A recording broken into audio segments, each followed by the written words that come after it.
Are you tired of the same old pro wrestling?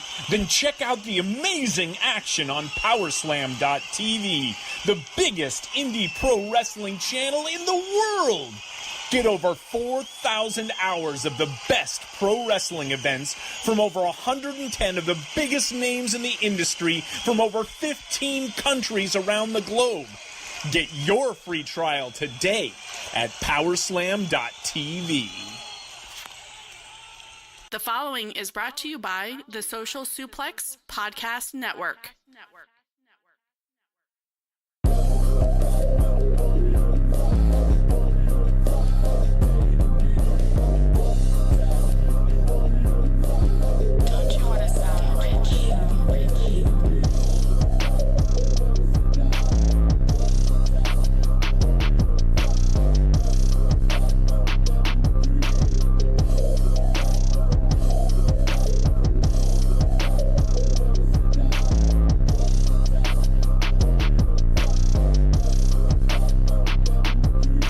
Welcome to the best show dedicated to AEW and all things elite on the Social Suplex Podcast Network.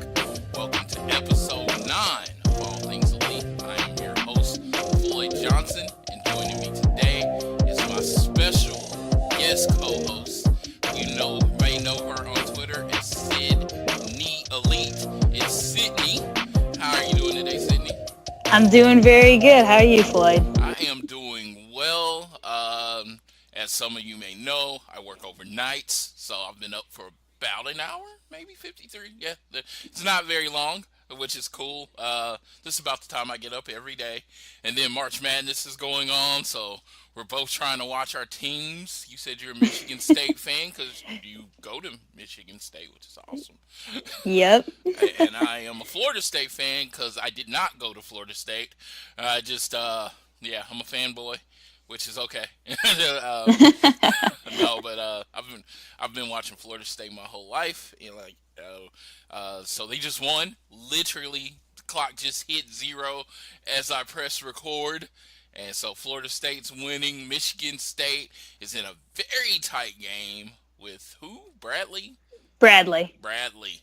And I'm getting annoyed. I have Michigan State going to the Elite Eight on 2 of my brackets, so I need them to, I need them to go ahead and lock this down. I do too. No, but how are you doing? What's going on with you?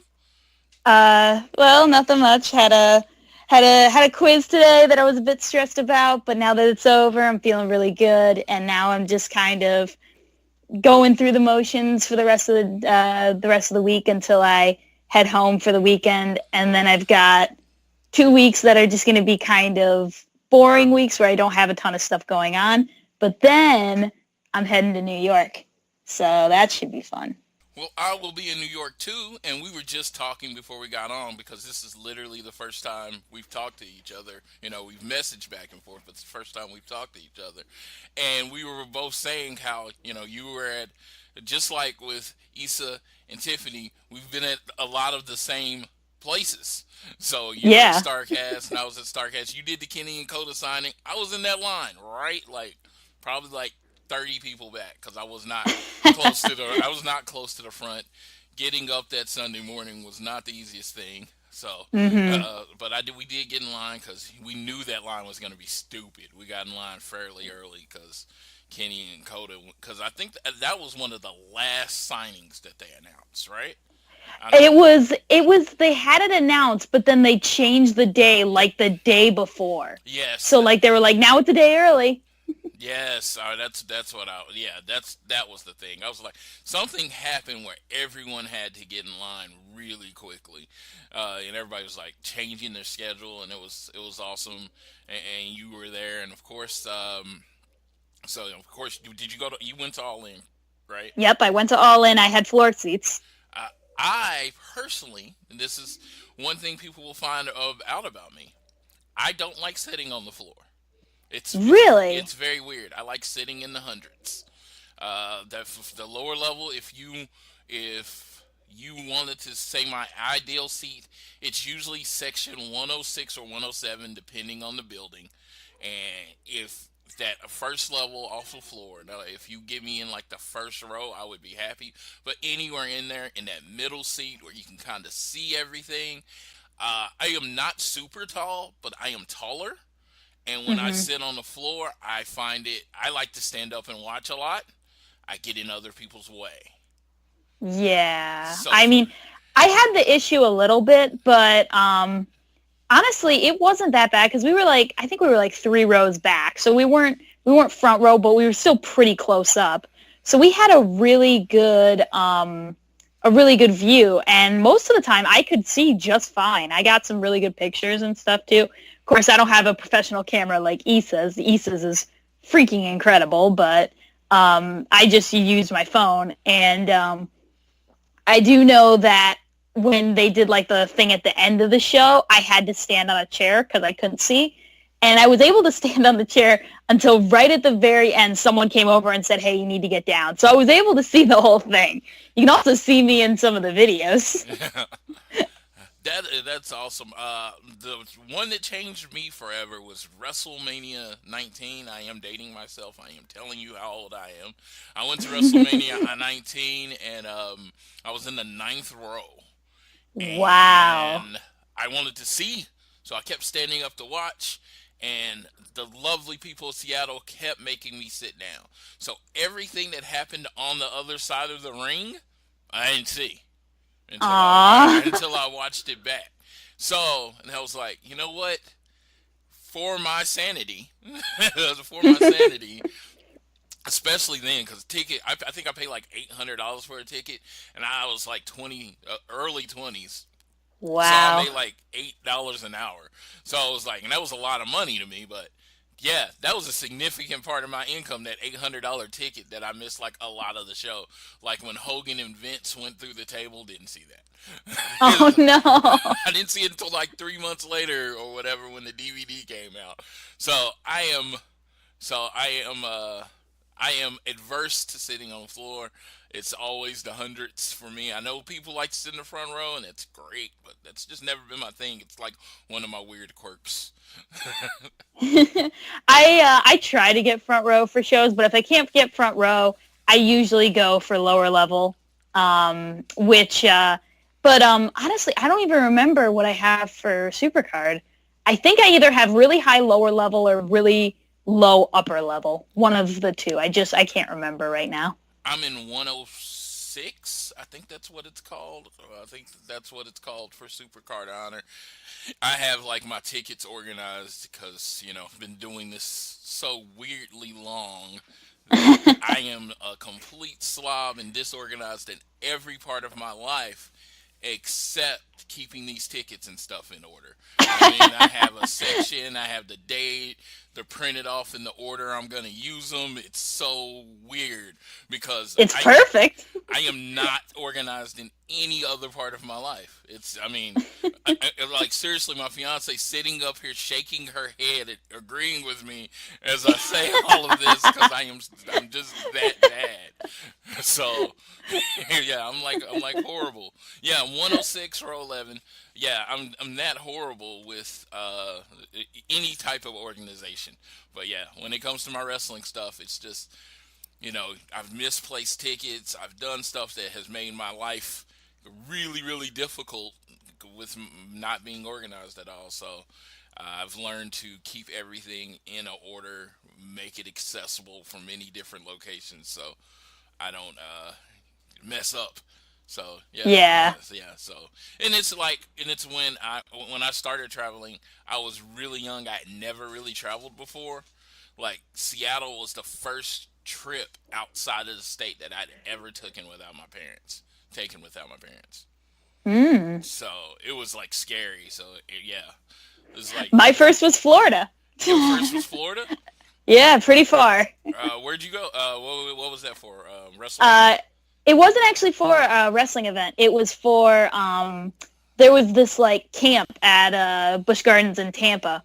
Oh. And it was basically for, like, zookeeping. And I wanted to go into the vet field. So I went to a little camp in, like, the summer of my junior year or something. And I literally went down to Florida by myself for a full week. It was crazy. Is that what you're going to school for? That's the plan right now. I'm not 100% positive if it's what I want, but that's what I'm heading towards. No, that is awesome. That sounds like we get a lot of in Oklahoma, if you could imagine. We get a lot of people that go to vet school, like Oklahoma State is Yeah. a big vet school. So that's awesome. Next year, Mania's in Tampa, so you may be able to go back. Very possible. Very possible. All right. Well, I'll just say that I just want to remind everybody this show is brought to you by Power Slam TV. Power Slam TV, where you can get access to over 4,000 hours of content from over 110 of your favorite wrestling brands from countries around the globe, right into your laptop and mobile devices. If you use the code Social Suplex, you get the first month free. Yes, 4,000, not 40,000. 40,000 would be a lot. 4,000 is a lot, but 40,000, man, I don't know what you would do with that. But yeah, Social Suplex, Power Slam TV partnership continues, so definitely go on there and check out some indie wrestling. And then last but not least, my last of my plugs is that on April 7th at 5 p.m. Eastern, the Social Suplex will be hosting the first ever Suplex Mania. This will be a WrestleMania watch party, live podcast event at the original Hooters across from Madison Square Garden. Join us for wrestling talk, drink specials, and more. You'll be able to meet the personalities from Social Suplex. I am going to try to be there before I head to New Jersey for WrestleMania. So it was funny. I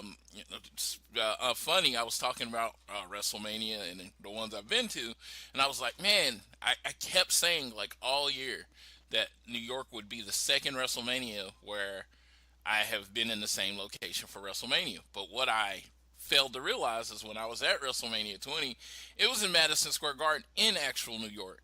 This is going to be at MetLife Stadium in New Jersey, so I am in a different state for this WrestleMania.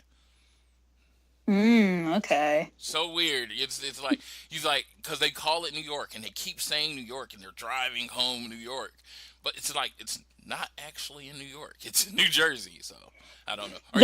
They love New York, so they do love New York, and anything on the East Coast in the Northeast area, if it's not Boston, it's New York.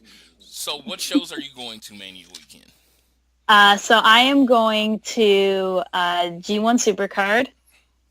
Which is actually the only wrestling event I'm going to, like the wrestling show I'm going to. And then I'm also going to Festival of Honor, WrestleCon, and the Bullet Club Block Party.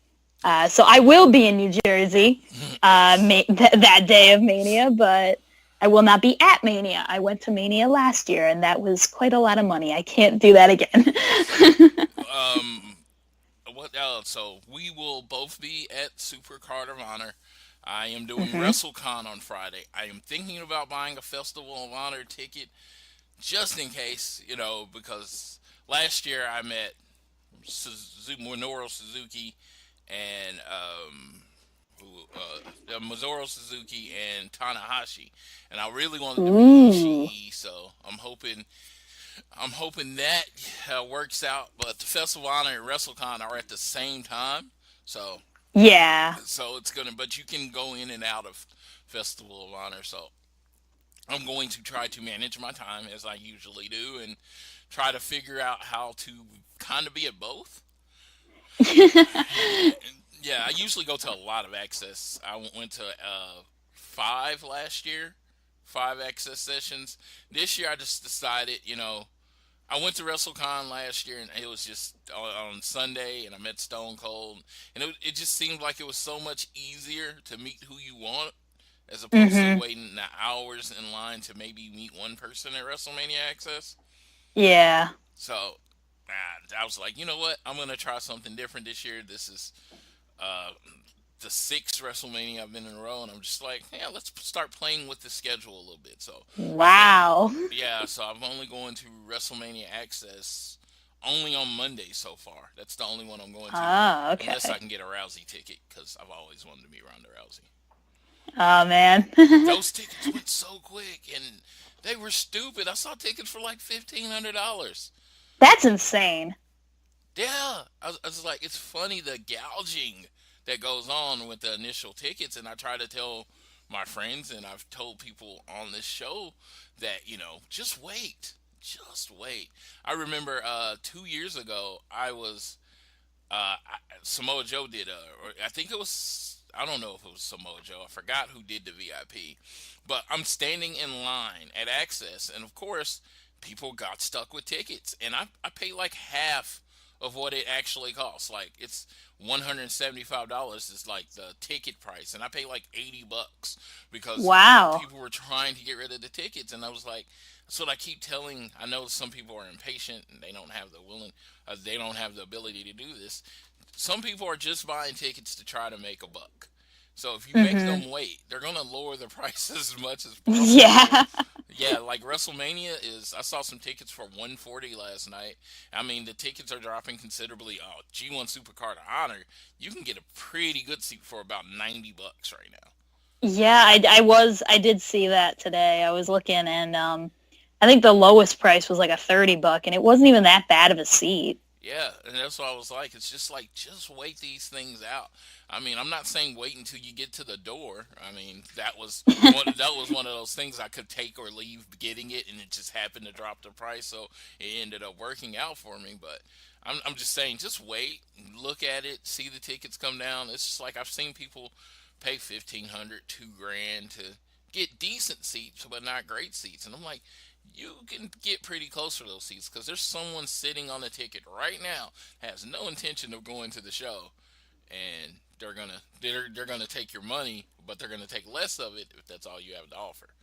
Yeah. All right. Well, let's actually get into all things elite.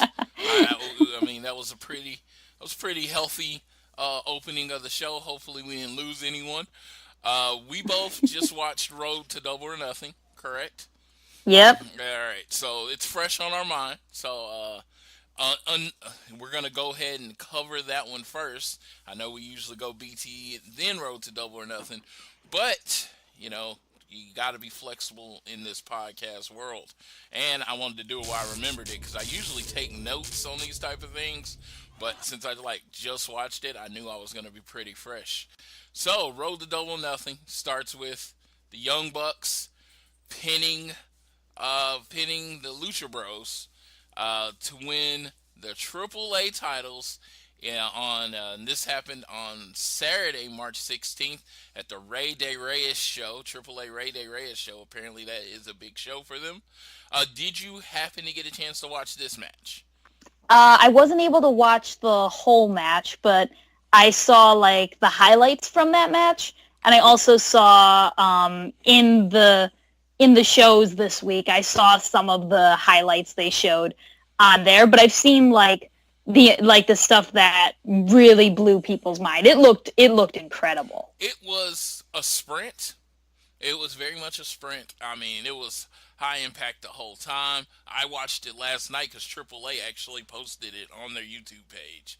They own it for free, so if you want to watch it, it's like a very quick watch because I think the match lasted 10 minutes maybe.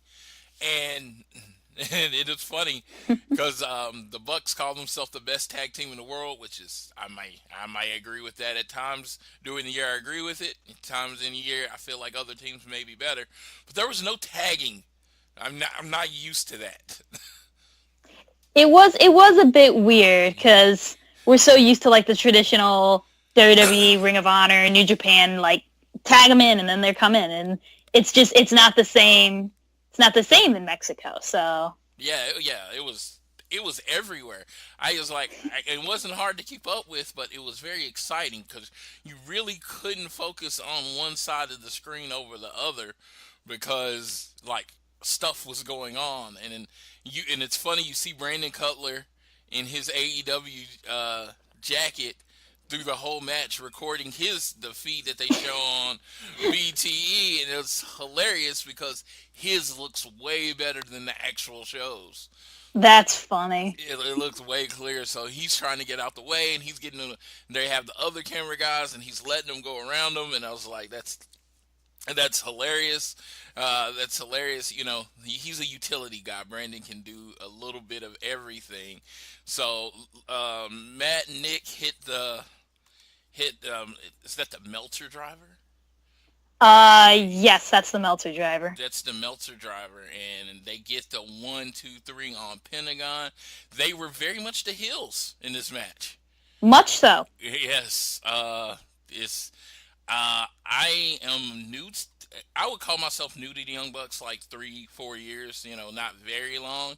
So I'd really not seen them play up the heel things. Whenever I've seen them, they have been the most popular team or group or act in the building.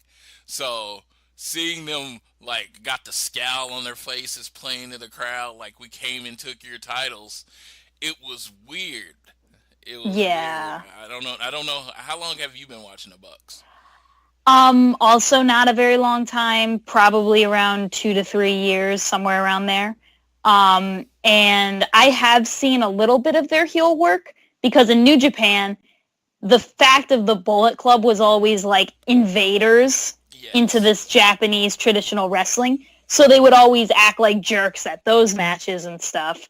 So like you wouldn't see like cheating or anything, but you'd see like them getting booed over like the like Evil and Sonata and stuff, and over time, they grew to, like, actually be cheered by the Japanese fans. But for a while, it was very much so, we're invading your country. We're almost like we're invading your traditional wrestling, and we're going to mess it all up, and we're gonna take all the belts, and you're going to deal with it. And I love it when they do that. So I was very happy to see that sort of wrestling again with them. Like, we're going to take these titles and you're going to have to cheer us one day. And I thought that was great.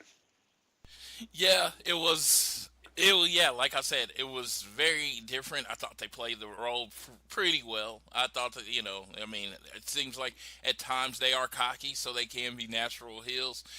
Another thing that came out is that Conan introduced them. Like, Conan's apparently a bad guy in AAA. I can't understand. I don't speak Spanish, so I caught a word here and there, so I didn't really understand what was going on. But apparently he was screwing over the Lucha Bros by introducing the Bucks, which I only bring that up because earlier in the night, Cody's in the ring talking about the deal between AEW, and because they actually this was the next scene that they showed. They showing the deal between AEW. He was there under Peaceful, had his cane and everything, and Black Taurus, I think that's his name. He has a bull head on, and it's black, so we're gonna go with that. He said he wanted to wrestle Cody one day, and Cody's like, "Yeah, I'll look forward to wrestling you one day, and let's do it here." And then while he was talking, Conan literally just kicks the cane out from under Cody, and then Cody gets beat up. So, yeah, and gets attacked. No Bucks out to help Cody. That kind of made me upset. And it was like, okay, so you see that? They didn't come out to help him, and then they came out with Conan. I'm like, oh, what's going on? I mean, like, in the BTE episode, when we get to that, it'll show like the jokingly way that they retcon that. Yes, it is funny because since I was very young, and it's like when you let kids watch wrestling, you don't know what parts they're gonna take away from it. If some people see Hulk Hogan and they're like, oh, okay, I want to be a superhero when I grow up. Some people see Ric Flair and all the money and they're like, man, I want to be like him when I grow up. The one thing I knew is that there were good guys and bad guys. And this is what I took away from wrestling. When the bad guys got jumped, all their friends helped them. When the good guys got jumped, no one usually came out. So That's so true. I took away from it that the bad guys were more loyal friends and better friends than good guys. I mean, as a young person, I could never see why anybody would ever root for a good guy. Because apparently he's such a dick that none of his friends want to come help him. That's incredible. Yeah, and the bad guys were like, oh, they must have been really loyal because anytime they got attacked, all their friends came out and helped them. So Yeah. like I said, you will never know. Like no one can be like, no person can be like, kid's gonna watch this wrestling and he's gonna see, hey, the bad guys are way better than the good guys because they're better friends. But that's what I took away from it young. So when I was young, growing up, I always rooted for the bad guys. Ah. Yo, God, because it was like they weren't. It was like, to me, they weren't bad. They actually protected their friends. Yeah. So, like, how bad can they be? No, but Cody took a good old ass whooping here. And Yeah. next thing we get QT Marshall, and he's talking about Cody's knee this wasn't a good day. Cody knees double the size, and he was pissed off that he got jumped. Which, I mean, who wouldn't be pissed off that they got jumped?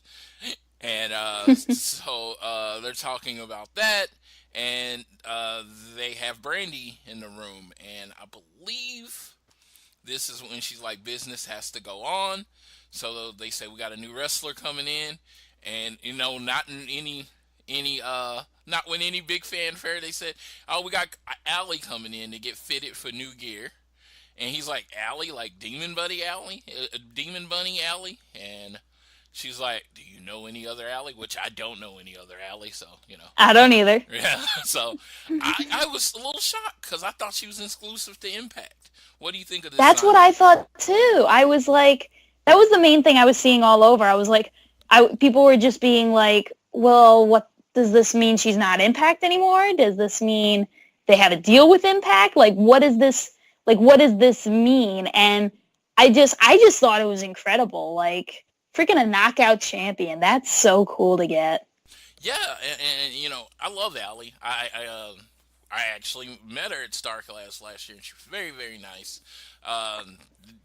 She just, I've always liked her character when she was the bright, shiny character, and now that she's kind of playing a darker version of herself, she's like the Dark Bunny or whatever.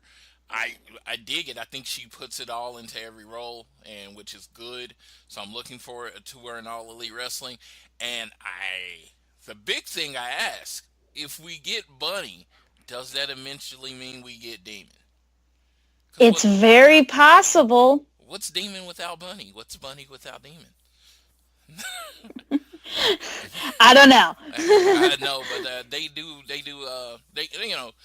they're very much different characters. They are very much on their own. It's just once they became that kind of combo together, it was such a weird and interesting combo. Someone's playing such a bright character and someone playing such a dark character. It's like you can't think of them apart. But they both had very good careers, having nothing to do with each other. So I am looking forward to having Allie. She definitely adds, a name, someone that's been on TV, but as Cody says, they're trying to keep her fresh. She's still kind of fresh. A lot of people might not be familiar with her, so she's going to get a stage on All Elite to show her stuff, and you got to see how she came up into it, and she's like, it was kind of interesting that she just started training just to see what it's like. Yeah, it's very interesting. Yeah, and it's, you're just like, oh, I'm just going to go see what this is like. You know how people take taekwondo classes or kickboxing classes? She's like, I'm just going to take a wrestling class, and now she's been in it for like ever. And now just signed with a major company. That's just weird how that kind of crap happens. I know it's a lot more. I know it's a lot more detailed in her world than that. She's had to live the days and the minutes, but it's just for us. It's just like, oh wow, that's kind of cool. So yeah. So I have been an Impact watcher on and off for the last few years. Do you watch much Impact? I don't watch much Impact, but I do keep up with the results of the shows and like who's the bad guys and good guys at the time and stuff. But I don't normally watch it just because most of the time I'm usually really busy when it's on. So I mean, it's a Friday night show, and that's generally when people go do stuff. Even my homebody self, I'm usually busy on Friday nights. I record Impact and try to watch it, but there's a lot of wrestling on right now. So yeah, unfortunately, Impact and MLW usually play victim to that. I don't keep up with them as much as I would like, but I'm looking forward to having her. I wonder what show she's going to start at. Yeah, that's a good question. I was really disappointed when I heard B was going to start on Jacksonville because I really wanted her to be at Double or Nothing. Yeah, me too. Jacksonville is 5 days before I get married, so wow, I will not be at that show, unfortunately. I won't be at it because I'm going to Florida again. So yeah, and it's funny because my actual honeymoon is in Florida, so I will be in Florida like 6 days after the show happens. Wow. No, but I'm looking forward to. What are you going for Florida again? Vet stuff again, or what are you? Yeah, it's more vet stuff. This one's gonna be 2 weeks, so I have like a zoo career thing for 1 week, and then a vet career thing for another week, and that's like I think either last week of June and first week of July, or first 2 weeks of July. Oh, that's awesome. Well, one of my friends that I kind of grew up with, I met him in my teens. He works at the Oklahoma City Zoo, and he works with the giraffes. So, that's really cool. So he's actually like been to Africa to take care of animals and such like that. His name's Matt, but it was just a very interesting because that career is like, generally when people get into the career and work in zoos, it kind of takes over. I understand that. They're very passionate about that. And so, absolutely. Yeah, so it's very cool. But, so we got to learn more about Allie. Her husband's a wrestler also. She was just talking about how excited she was to be on All Elite. I wonder if she's going to go back to her blonde hair. Is she going to stick with her dark hair? That's only a weird question that someone that watches way too much wrestling would ask. But we saw her get fitted for her costume. She likes bright and shiny things, so she looks like she's going to be more of the bright, shiny Allie that has been previously presented as opposed to the darker Allie that she's playing now. So, yeah, like I said, looking forward to seeing her. I'm hoping, maybe she makes her debut at Jacksonville. Maybe it's against B. That would be pretty cool. That would be pretty cool. Then we get a call. Brandy gets a phone call from Dave Milliken. And if you are an insane wrestling fan, that name should definitely ring bells because Dave is the belt maker extraordinaire. So that's what he does. He makes beautiful, beautiful belts. And then you see Brandy, and she has clearly a picture of the AEW title. And, you can see through paper, you can see the general outline of it, no details. And she tells him, she's talking to him about the belt, and she's like, they said they want it to be as big as the Mid-South North American title. Now, I had to kind of Google this because Mid-South was mid-80s, and that was like in my childhood, so I have no idea. Did not remember what the belt looked like. And it's a huge belt. Huge belt. I mean, seriously, it dwarfs like every other belt. So really, like even like the world heavyweight title from WWE. Yes. Wow, that's big. Yeah, so it's like whoever has to carry this is going to be. Poor Hangman. Like, whoever has to carry this is going to be very much like, it's like winning the championship might be a bit of a punishment. No, just keep trying to get through the airlines with that huge thing on.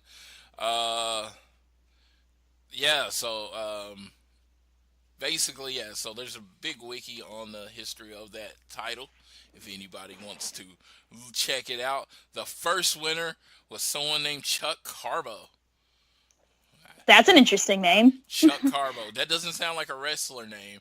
It doesn't. And the last wrestler to hold it was Hacksaw Jim Duggan. And what's Hey! cool is he won it in Oklahoma City. That's awesome. So he won it in my hometown before it was retired in '86. But yeah, I mean, like Junkyard Dog, Butch Reed. Just reading some of the people that held that belt. But yeah, but the idea was to make a belt like that. And Dave said, it's gonna be like an homage to that, but it's not gonna be the exact same thing. And Brandy seems to be excited, and she kept saying they wanted to be this, and I was like, okay, I'm looking forward to it. I am a belt geek, so I'm very open about that. I love belts. I love the design of belts. So all right, I'm looking forward to this one. Do you have a favorite belt design right now? Oh, that's hard because I really do I love the IWGP heavyweight title. It's a gorgeous belt. But I also really like, what is the other belt that I really like? I'm trying to remember. I honestly really like the US title for New Japan too, because it's just like a cool design to it. I'm always like a sucker for detail. So the more detail on a belt, the more I enjoy it. And then also currently the current WWE Championship, the one made out of wood. That one's absolutely gorgeous and probably would be the only one I would buy a replica of. That one's interesting, and the amount of people I like it. It always seems that it has been interesting to me on the new eco-friendly belt. Yeah. People probably laugh at me. Universal title. I'm a big fan of red. I mean, red is like my favorite color.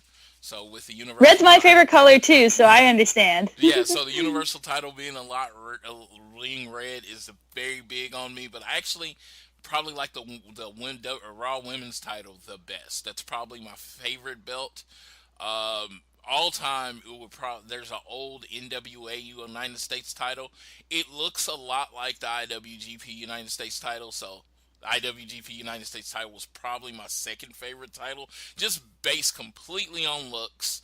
Of course, and IWGP Heavyweight Championship. I will say it is probably the most regal belt. It looks like a champion's belt. Absolutely. Yeah, like the WWE title is cool and all, but it's changed so much. I mean, I still identify with the double-winged eagle from back in the day. Mm-hmm. That's what I still identify as the world champions. But so it doesn't look like, okay, that's the champion's belt. Like IWGP, there is no doubt that it's the biggest belt. It's just solid gold. It's regal looking. It is the prestigious belt. I 100% agree with that. Yeah, so I definitely love that belt, love it all. Then after Brandy calls Dave, I'll almost call him Big Dave, but Big Dave is Meltzer. But after Brandy talks to Dave about the title, we get Lucha Brothers cutting a promo in Spanish. I'm glad they had subtitles because that's exactly what I was gonna say. As I stated, I don't speak Spanish, and apparently this looks like it was recorded before they lost the belts to the Bucks. Yeah, kind of look like it. Because they said the first time we faced, you were the best tag team in the world, and we beat you, and basically we're gonna beat you again in Las Vegas. Well, it wasn't taking into consideration that they had just lost to the Bucks. So it was that's what happens. Brandy is very clear. It's not like they're trying to hide anything. That most of these are shot a week in advance, so they can do all the editing and stuff. So they're not trying to trick you or anything. It was shot last week, so the stuff they had from Penna and Ray, they probably had last week. Which, to shock, and I might scare some people off, Penna and Ray are probably my favorite tag team right now. That them LAX, the Young Bucks, I honestly kind of put them in a group. If you ask me on Tuesday who my favorite tag team is, you'll hear Penta and Ray. You ask me on Friday, you may hear Young Bucks or LAX, because it's just pretty much it's who I've seen just put on a hell of a match last. And they're always going. All those three of those teams are just going back and forth, putting on excellent matches. So this was another one, and I'm looking forward to the one at Double or Nothing. I imagine they're going to get more time because, like I said, the one at Reyes was only about a 10-minute sprint. So I think they're going to get more time and be able to tell more story. Are you looking forward to that match?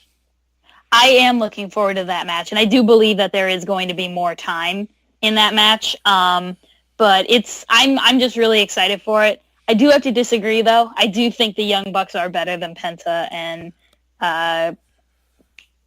Phoenix.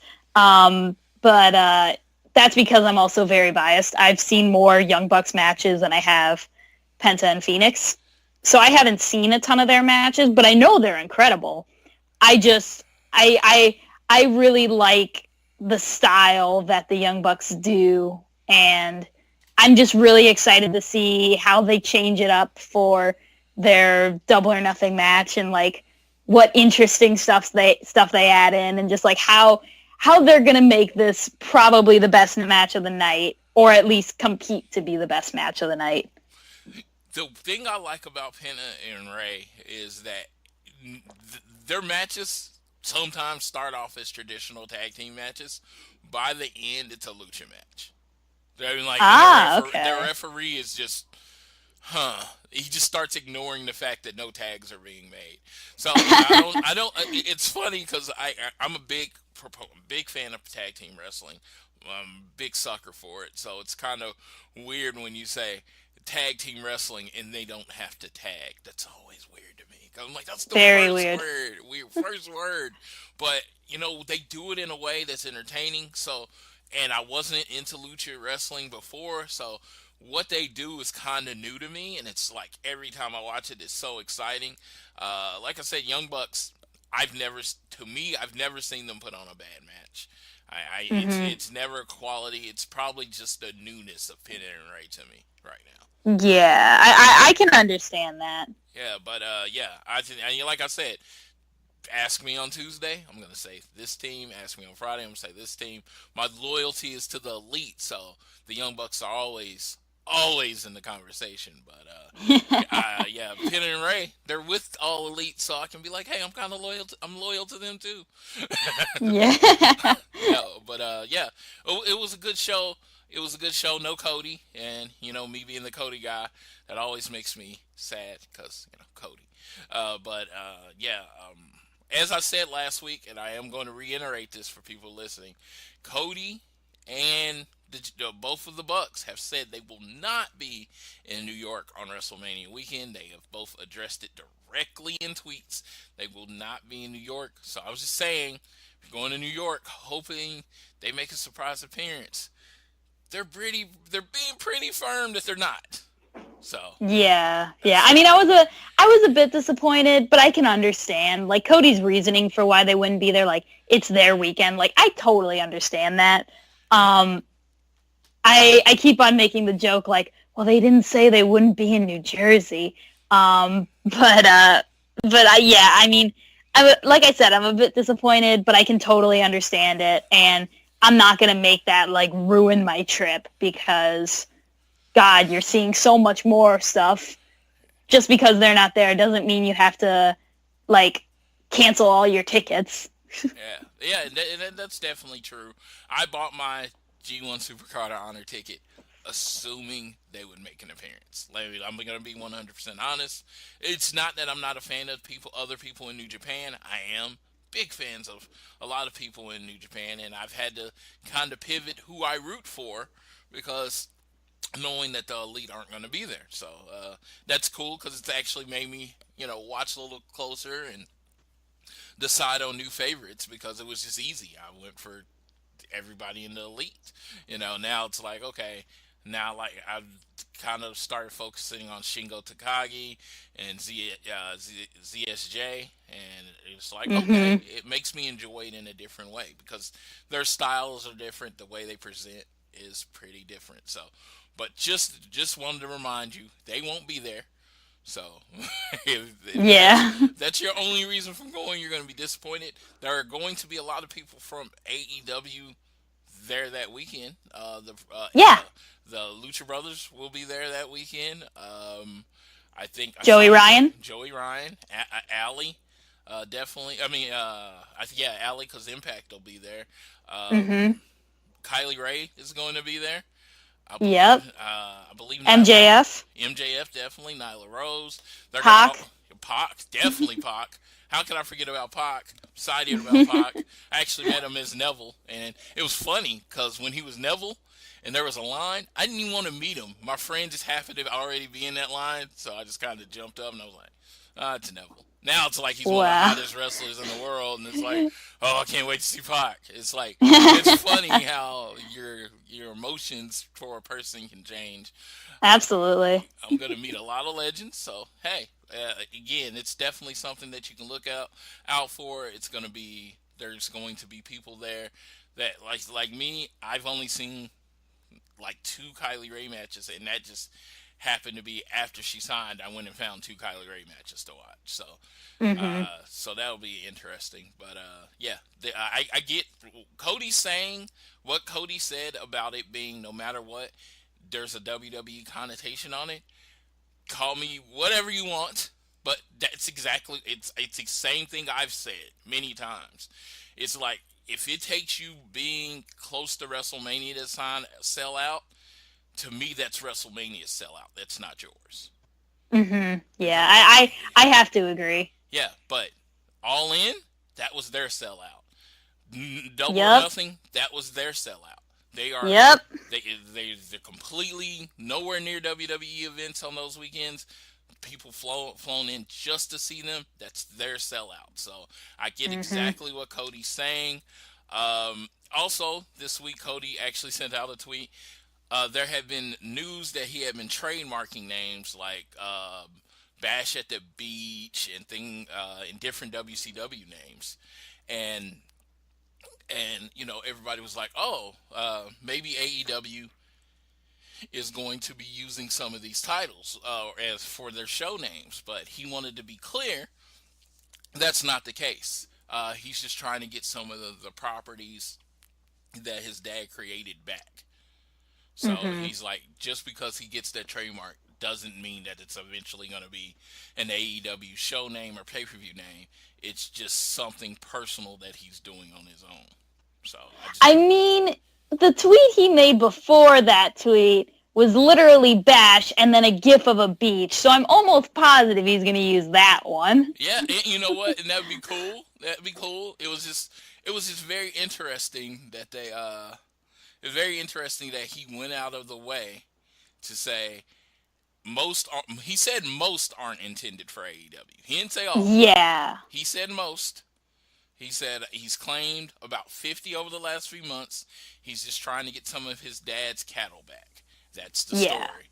So, but Bash at the Beach, Battle Bowl, Bunkhouse Stampede, Dusty was the booker for a long time, so a lot of these were his ideas. A lot of these were his matches, his shows. So I can definitely understand, how much the legacy means. I mean, just everyone talks about how much, how he always talks about how much his dad's legacy means, and the names and these shows are all a part of that. So, yeah, I just wanted to throw that out there because I thought that was pretty, because everyone was jumping on it. Everyone was jumping on the fact that these trademarks, well, AEW is going to use them. I'm like, maybe not, which is, he just wanted to be known that they're not all for AEW.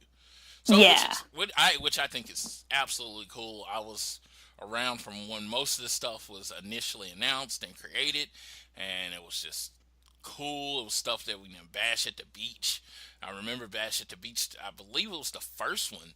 Was Sting's first No, that was a Great American Bash, not the Bash at the Beach. Bash at the Beach was later on.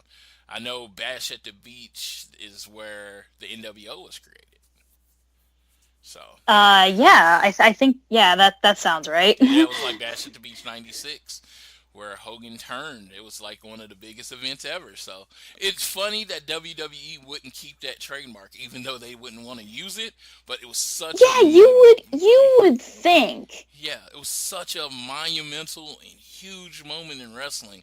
You'd think they would never want to give that name up. So, but it is what it is. I'm glad Cody's getting some of his things back. But I think that was like really all the AEW news that came. All the AEW news that really came down. Now we're gonna go look into being the elite. Very exciting episode. Not a lot happened in this episode, but not really. Yeah, but in this episode, I believe they started with. It's called AEW Comes to AAA. So again, we start with the video of the Bucks winning the title, and it's all Brandon Cutler's footage. So it's really in close. It's like really like. I don't know. I don't think they could shoot wrestling like this all the time, but if that was the presentation of wrestling, it would be very interesting because you really can't communicate with your opponent that well because, I mean, the camera was right up on them, and it was just like some of the moves, like when Nick does the corkscrew over the top rope, it's just a different view than you've ever seen of wrestling because it's that close. Yeah.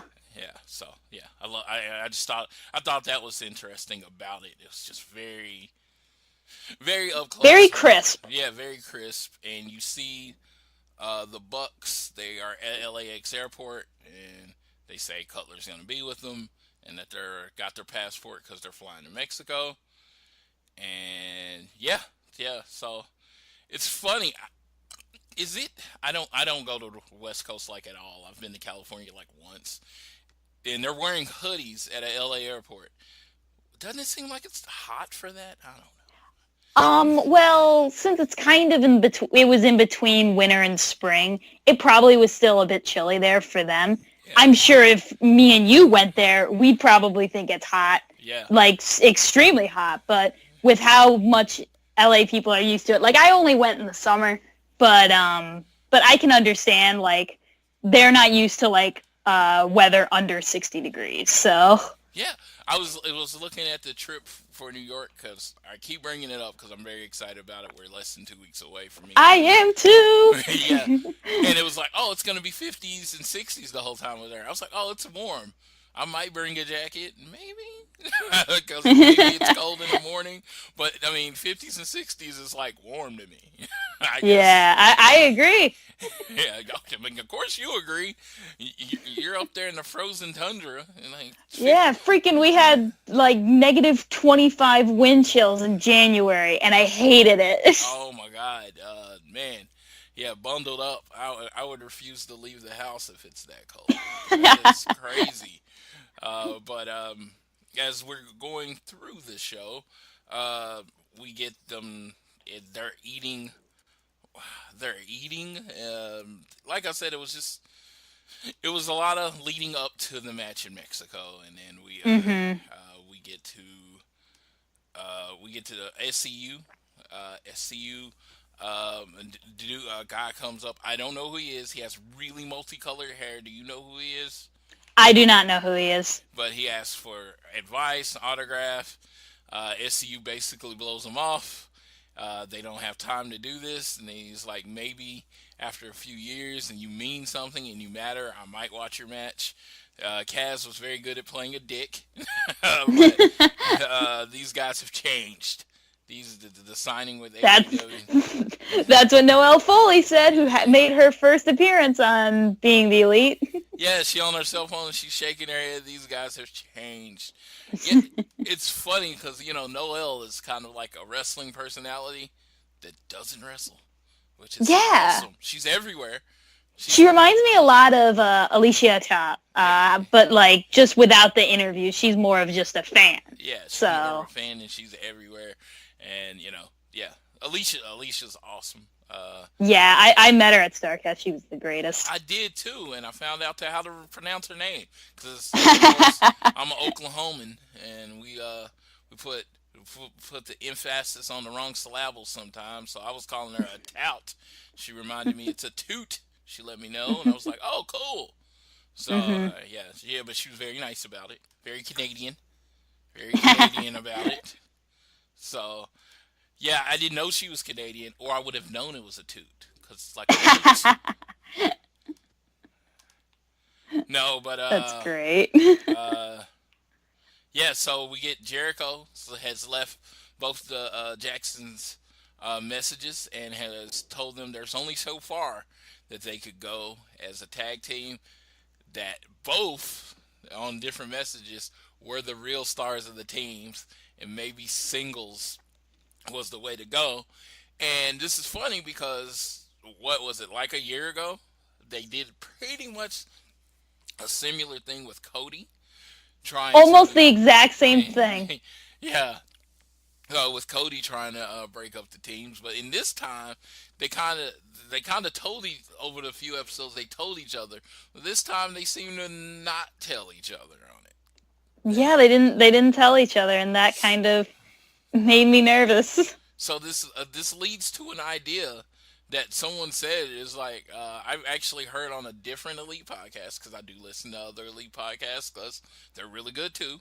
But a different Elite podcast said, eventually they're going to have to wrestle each other.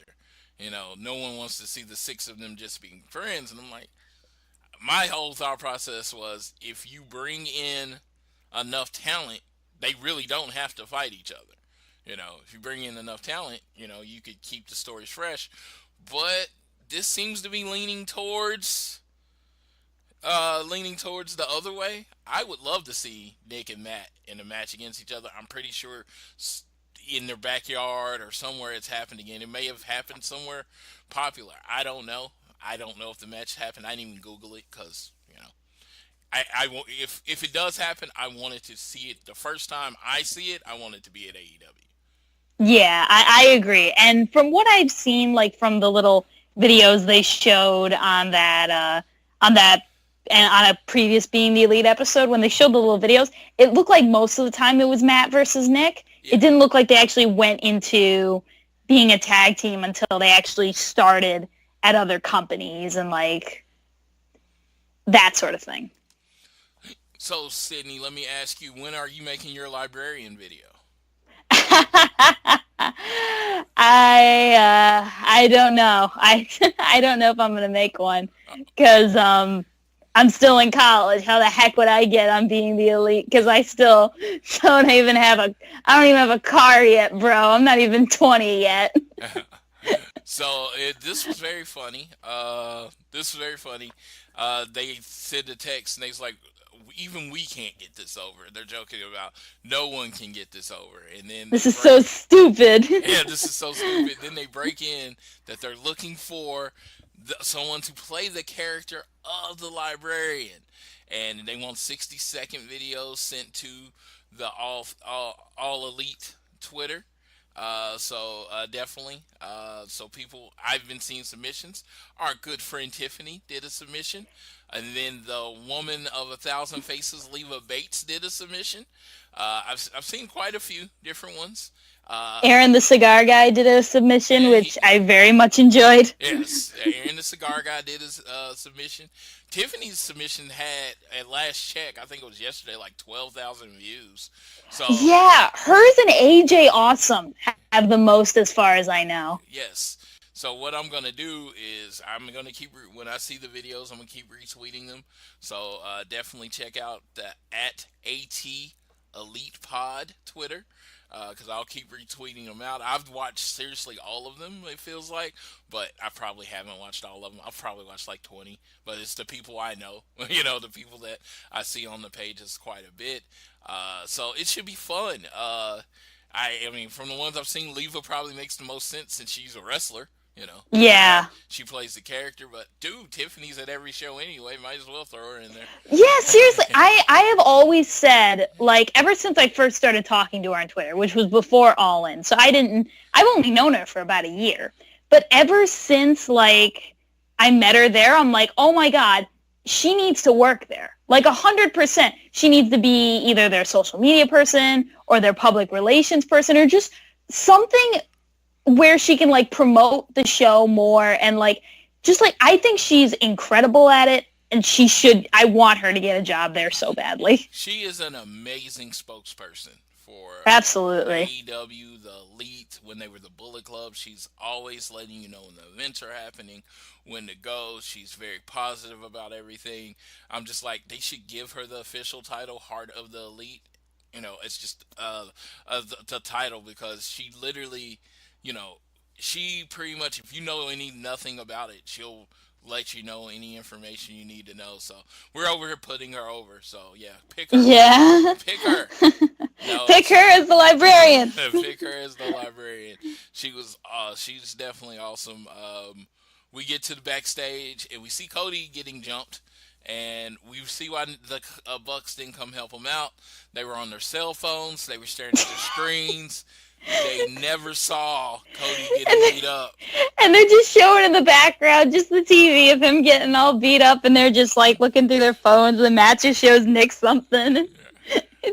Yeah. It killed me. Yeah, Tiffany put on her Twitter, she's like, Bucks, we're going to have a conversation. Well, you know what? It was if you think about it, it was pretty much a peaceful, just him going out to cut a promo. Why would they think he's going to get attacked? That actually made sense, you know? That is true. That is true. Yeah, it was like, the attack did come out of nowhere. He just kicks his cane, and then they beat him up. It's like, what the hell? Why'd you do that? Yeah. So, yeah. Then we get SCU and Sammy Guevara.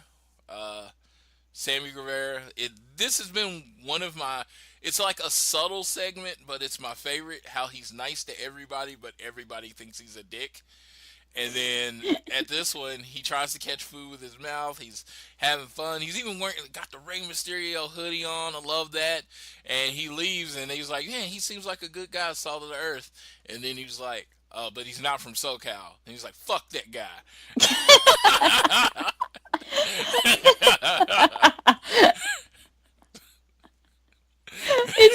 It just makes me laugh because he actually seems like such a sweet guy. And if he just knew what these people were saying, he's just like, oh, I'm just trying to be nice. Yes. He did. Did you see the thing he did for what is it?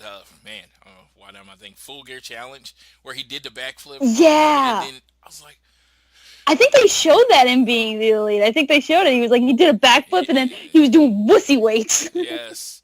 But the crazy thing about that is, I don't think I can do that in my dreams. I don't think my dream would allow me to actually do that. I'm like, no, that's not realistic enough. But yeah, the closest I could see is maybe my brother doing it, but like he'd have to practice. Yeah. Hangman's working out, and you got the little bubbles of everyone yelling at him, calling him fat, and saying he'd never do it. And you see him keep passing by food places, Chinese restaurants, a sub spot, and he just runs by them. And then he has a cheeseburger in his hand, and he throws it away because, he's doing his Full Gear Challenge. They show him doing some DDP yoga. You see under the shirt, there's a little bit of a gut there. So I'm hoping this was recorded a while back. I have a feeling. Yeah, I was like, we're feeling, and he throws the burger against the wall, and then you see the symbol for that Full Gear Challenge. I guarantee you, someone's gonna get that tattooed on them. Oh, I wouldn't be surprised if someone did already. Yes, because again, I always talk about how extreme. Like I said, I don't think AEW can fail because of the passionate fan base that they have. I think the passionate fan base is gonna hold them long enough for the casuals to come along, and then then the passionate fan base is gonna hate the casuals because they're taking all the seats. But that's pretty much how it goes. But yeah, Full Gear Challenge. Looking forward to it. Michigan State just won by 11. Yes, I was waiting to say it. So congrats to Michigan State for pulling out the win and your team. But yeah, the last part, it was just clips from the match.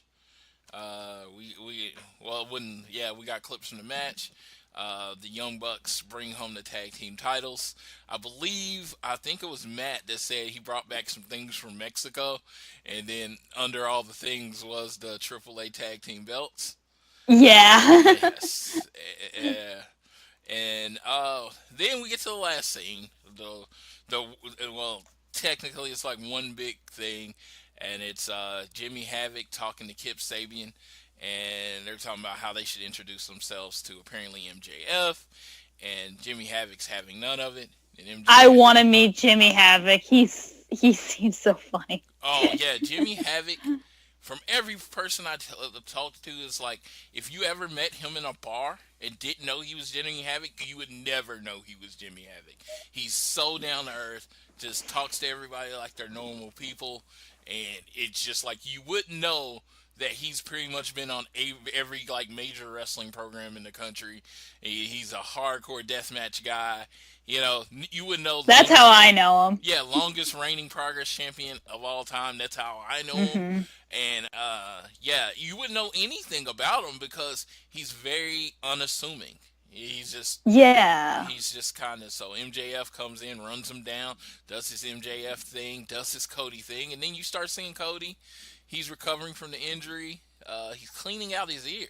Something happened with his ear, and he's got the Q-tip in his ear, and MJF. It makes me think, like, have you not cleaned your ears in months? Because if you need to clean it that hard, it's like, are you okay? You should probably clean more often. Yes, he's an old wrestler injury, whatever, and it's like true. So he's cleaning out his ear, and then all of a sudden you get the camera in an homage to the old Cody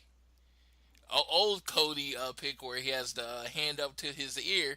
You get down and he goes and he's on his cane and he goes up to his ear, and then Cody has an angry face, like he's heard everything MJF has said. What I honestly think is he didn't hear the first part of what he said, but he heard the second part, like, oh man, that's a good question. Where is Cody? That jobber, that and like that was where I think he heard it, and he's like, oh hell no. Yes. So he caught him. MJF is caught. Cody has heard him. And so we're going to see where that goes from there. A lot of people speculated it was going to be MJF at Double or Nothing. I thought it was too early. I was like, I do too. I was like, maybe, you got a few shows before, what's supposed to be the TV taping. I thought you'd get it in. It's a big match, so I thought you'd get it in Jacksonville, maybe the England show or something. It's a really big match, so I thought you would get it later. But it looks like we may get it in Las Vegas. We may not. We will see. I mean, I think that we're gonna get that one in Jacksonville because there's one match that I am almost positive they're going to have at Double or Nothing, even though like there's been barely any teasing from it except for random stuff on Twitter. I think it's gonna be him versus Marty. You think it's gonna be him versus Marty? Yeah. Do you think that's the day Marty comes back alive? I do, because like one thing I've noticed on Twitter is Cody has been posting pictures of Marty. No references, just posting pictures of him. And also, after G1 Supercard, I think his contract's up at Ring of Honor. Yeah. So, it would be, like, insane if they got that, because that would just mean that they're all together again. But, like, just like kind of like, hey, you numpties left me behind, and I'm gonna fight your executive vice president because you left me behind, and you guys aren't my friends anymore, and you guys were dead, and blah blah blah. So that's what I think. But I could also understand if they did MJF, but I mean, we'll see. Yeah. My guess, if anyone's heard the previous show, my guess is I'm still sticking with Flip Gordon. think You're he's still sticking with Flip. I'm still sticking with Flip. He was around. He's just been around. And like I said, I'm going from the one line that Brandy said, I don't even want to see this match. When she said that, I'm like, of course she wouldn't want to see, you know, she wouldn't want to see her husband against her quote unquote best friend. So, but we. Oh, that's a good point. I didn't even think about that. Yes. So that was the one line I'm sticking with Flip. People have been telling me different, and honestly, they've made good points. But since I went out and said Flip at the beginning, I'm sticking to my guns. I'm pretty sure I'm wrong, but I'm sticking to my guns. No. But that is a good reasoning as to why you picked him, though, because that makes total sense. Yeah, she's like, I don't even want to see this match. I'm like, of course you wouldn't want to see him wrestling him. But the end of the show, we get a cartoon clip of the Bucks. They do this little AEW hand symbol. I don't know if these are like fan submissions. I think the last one that was someone they had commissioned to do that. Oh, so yeah. I know the Wrestling Arcade one. They were like, they did that for them, and they did a really good job. And this was really, really good. And like I said, it's just Flip makes just enough appearances on the show to make you think he's going to be involved. And someone's like, well, he's exclusive with ROH. And I'm like, why wouldn't you want to have an ROH talent on one of the biggest shows in the United States, One of the, yeah, I mean, of course you want an ROH talent on there. You would definitely want them on there. I was like, if I was any other team, any other company in America, I would be like doing everything I can to get my guys on Double or Nothing so they can be seen. Because a lot of people are gonna watch it, especially with Jericho. A lot of friends I know that haven't watched wrestling in years plan to watch Double or Nothing. So wow, that's cool. Yeah, so that should be fun. But that's it for being the Elite. Do you have any news I might have missed this week? I don't think so. I think you covered it all. I think we got it all. I mean, they give you little tidbits. They give you 2 or 3 things every week. And it's cool. It's enough to do a show. If you elaborate, it's enough to do a show. Not a long show, but a show. So that is awesome. And so I definitely look forward to it. I try not to miss anything, but obviously, as I stated, I work overnight. So a lot of stuff that happens between 8 a.m. and like 4 p.m., I don't see until like 8 p.m. to 4 a.m., that kind of thing. So it's kind of weird, but definitely thank you for having you on. Thank you for being on the show. Now let me ask you. I'm going to ask you the toughest question I could ask you, and I didn't set you up for it, so you're on the spot. Oh goodness! Who's your favorite Elite member? Oh god, that's really hard. Who do you represent? They are the boy band of wrestling. Everyone has their favorite. I'm a Cody guy, me like Tiffany. Issa's a Kenny guy, she loves her Kenny and the Golden Lovers. Who's your guy? Oh man, I don't want to say the same stuff as you guys. You can. You can. I'm half and half where I'm either a Kenny girl or I'm a Bucks girl. Okay. Because I'm huge on the Bucks. Like, I have supported them ever since I discovered them. I watched every single Being the Elite episode up to I think it was 100 or something in one night just so I could be caught up for the next episode. Yeah. So... See? That's kind of your extreme thing. When was the first time you saw them live? My first time seeing them live was actually All In. I had never seen them live before. Because actually, G1 Supercard is going to be my first ever Ring of Honor event. So I've never seen a Ring of Honor event. I've seen it on TV and stuff, but I've never actually seen the event. But the first time I met them was last year at WrestleCon. And then I met them again at StarCast. So they did a Dallas show, and I think that was the first time I saw them, which was also last year.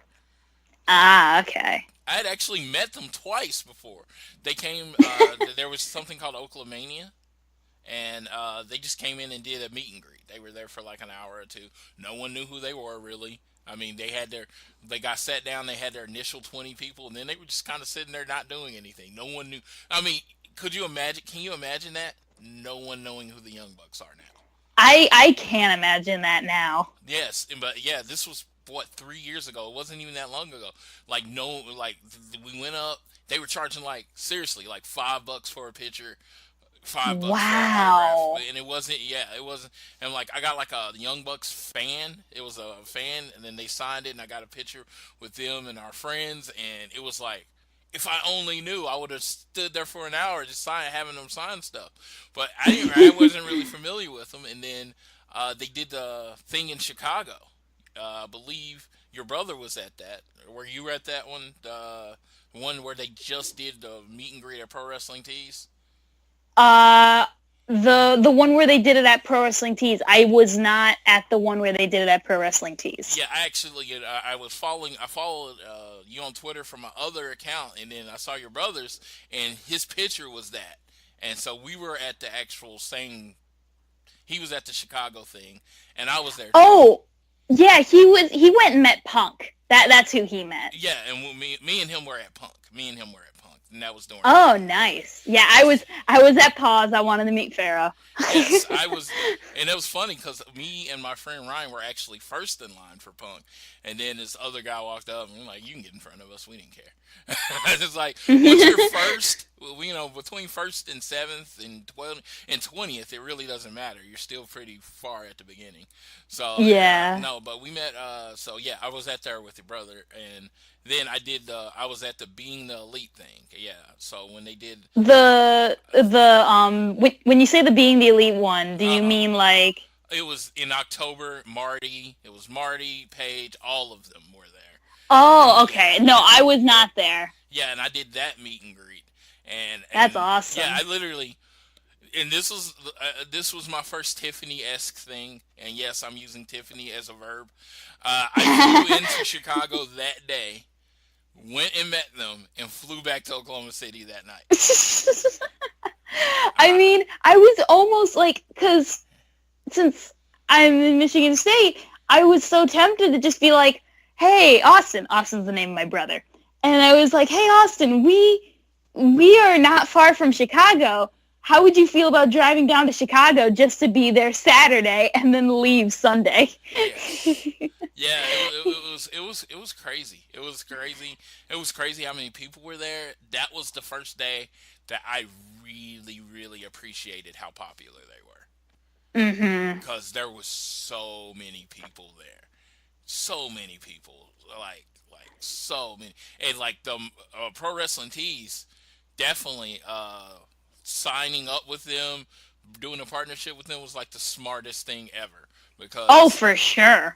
All the merchandise that I saw moved that day was crazy. And like I said, it was the first day that it sunk in how popular they were. But you said All In was the first time you saw the Bucks. Was that the first time you saw Cody, Kenny, all of them?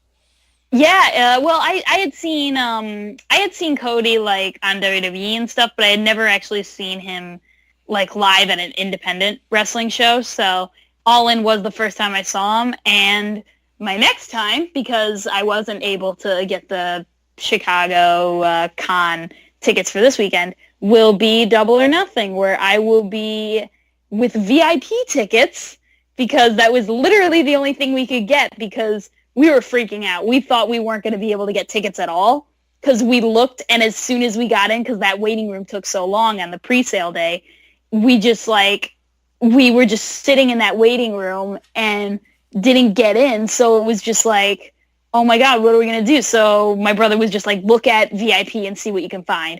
And we found the lowest VIP, which was still a lot more money than we were kind of hoping to spend, but we ended up getting it. So I think we're like section 9 or something. So we're lower level. So that should be great. The only thing that sucks is we're not like in the same row. Like I'm row D, they're like row K and J. So I'm hoping maybe some people will be very kind and let one of them sit next to me, since they're both over 21. So, and I'm still only going to be under 20. So you say you're in section 9? I think so. Yeah. Oh, okay. Let's see. I sitting? I think I'm really close to there. I might be in 10. I forget. I literally, what I had to do was I couldn't get through, and I was afraid I wasn't going to get a ticket. So Access had those. It was the ones that were from the MGM Garden called like the premium tickets. So I bought one of those. I bought a couple of those. So yeah, I'm in section 10, row N. Ah, okay. So that's literally one section over. Yeah, one section over, and so I'm looking forward to that. I didn't remember if I was 9 or 10 because I couldn't remember. I couldn't remember on that one, but yeah. So yeah, it's gonna be great. It's gonna be a great time. Got the bracelets. Looking forward to all the events. They put out a schedule this week. I am actually going to share that on All Things Elite site because not going to go through every. We're not going to go through every event, but we will right before the show, like that week or so before the show. We're going to go through all the events, the meet and greets, and we're going to let you know. But just a few of the big ones. Thursdays an evening with Cody and the Bucks. I think that's the big one for Thursday night.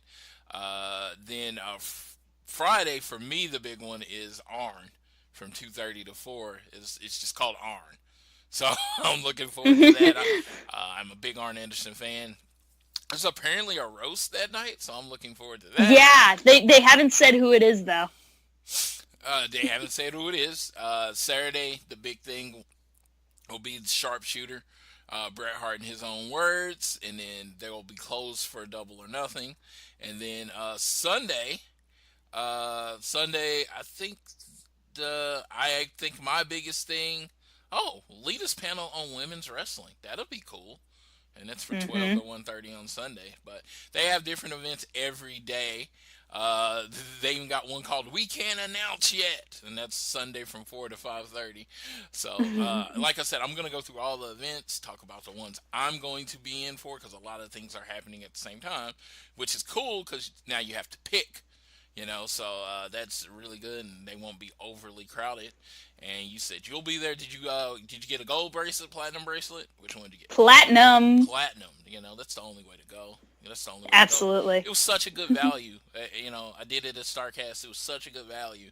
Just even if you're not going to go to any meet and greets, just going to the different panels all day, it'll give you something to do. And all of these things, and I'm not trying to sell. I'm not anything. All of these things would be like worth damn near what you're paying for just one platinum bracelet. So definitely. Yeah, I did gold last time, and that was still really worth it. Like worth more than just getting the weekend pass or something. Yeah. So but I was also like, dang, I wish we could have gotten better seats. Which even though it was iffy last time, just because they weren't used to it, but they say it's going to be way better this time. I was just like, I want to make sure I have the best seats for these shows. Yeah, absolutely.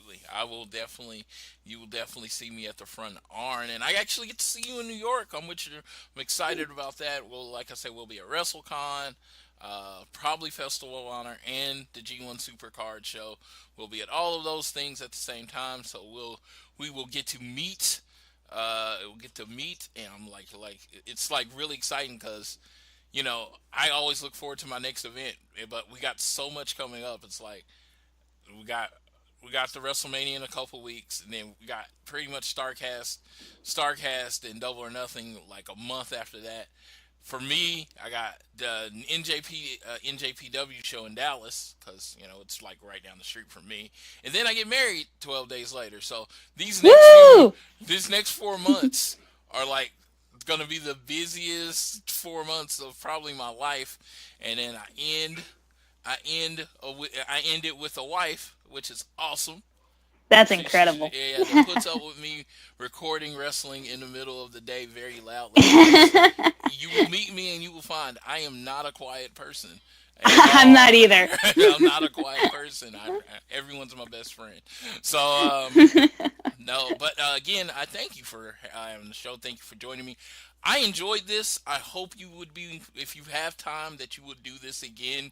Absolutely. This has been a blast. Yeah, I switch hosts like every week. So yeah, if I can get some consistency, that would be great. I think this was perfect. So did I have any? Just make sure you're subscribing to the Social Suplex Podcast Network. We got One Nation Radio. I would try to do this off the top of my head, but I know One Nation Radio on Sundays. We have Keeping It Strong Style on Tuesdays. And on Fridays, we have NXT Then, Now, and Forever. I listened to that show for the first time. Believe me, I kind of have a busy schedule, can't listen to podcasts all the time, but I listened to that first time, and what they do is they watch an NXT show, old NXT show, and then they watch the most current NXT show, kind of compare and contrast and talk about it. James is hilarious on the show, so I definitely suggest that. Keeping It Strong Style is my personal way to stay up with all the New Japan stuff, and One Nation Radio, that's James and Rich. And if you want to laugh, that is the show you listen to. We also have the Ricky and Clive show and A Grown Man Watch This Shit. I think I got them all. And I'm literally not looking at anything. That's off the top of my head because I actually listen to most of the shows now. I listen to all the shows now. So that is that is awesome. Do you have anything you would like to plug? I'll plug, first of all, you can follow me on Twitter at SAZoomer4. You can also find my brother's podcast, which I'm sometimes on. I'm not on as much anymore, but they're absolutely incredible. And it's their Twitter is at Pinned Podcast, and you can find it on Spotify, pretty much anywhere you can find iTunes, anywhere you can find a podcast, you'll find them there. And yeah, that's about it. If it's not too personal, I just want to know, what does SA Zoomer mean? SA is my first and middle initial, and Zoomer is the name we use for like all of our accounts, because apparently my dad used to go by it in high school. Oh, that is awesome. That is awesome. Like I said, I saw it, and I saw you use it on everything. On my own personal accounts, I am very boring. I use my real name, Floyd Johnson Jr., which is really boring. I didn't, like, everyone has these creative symbols. I'm like, it's just my name. If I use my name, oh my god, no one would be able to spell it. My last name is so long. I was literally going to ask after I press stop how to pronounce your last name. I've watched hockey, and I've watched all these sports with all these last names, and I usually can do it within pretty much of a syllable. I have no idea how you start your last name. I'll tell you once you press stop. Okay, all right. Well, thank you all for listening to this week's episode. I do like to let you know this was recorded Thursday at 4:48 p.m. So if on Central Time, so if anything happens after that that's not covered this week, it's because it hasn't happened yet. So just thank you for listening to Social Suplex. Definitely meet up with us. Meet up with us WrestleMania weekend on the day of WrestleMania, Suplex Mania. And just to remind you,